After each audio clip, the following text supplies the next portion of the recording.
ॐ श्रीगुरुभ्यो नमः। हरिः ॐ।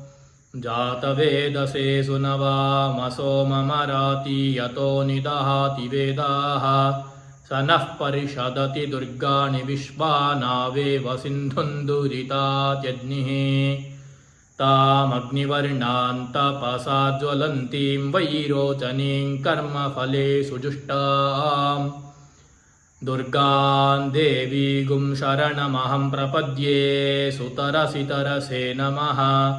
अग्ने त्वं पारयानव्यो अस्मात् स्वस्तिभिरति दुर्गाणि विश्वा पूश्च पृथ्वी बहुला न उर्वी भवातोकायतनया यशिन्योः विश्वानि नो दुर्गः जातवेदः सिन्धुन्ननावादुरितातिपर्षि अग्ने अत्रिवन्मनः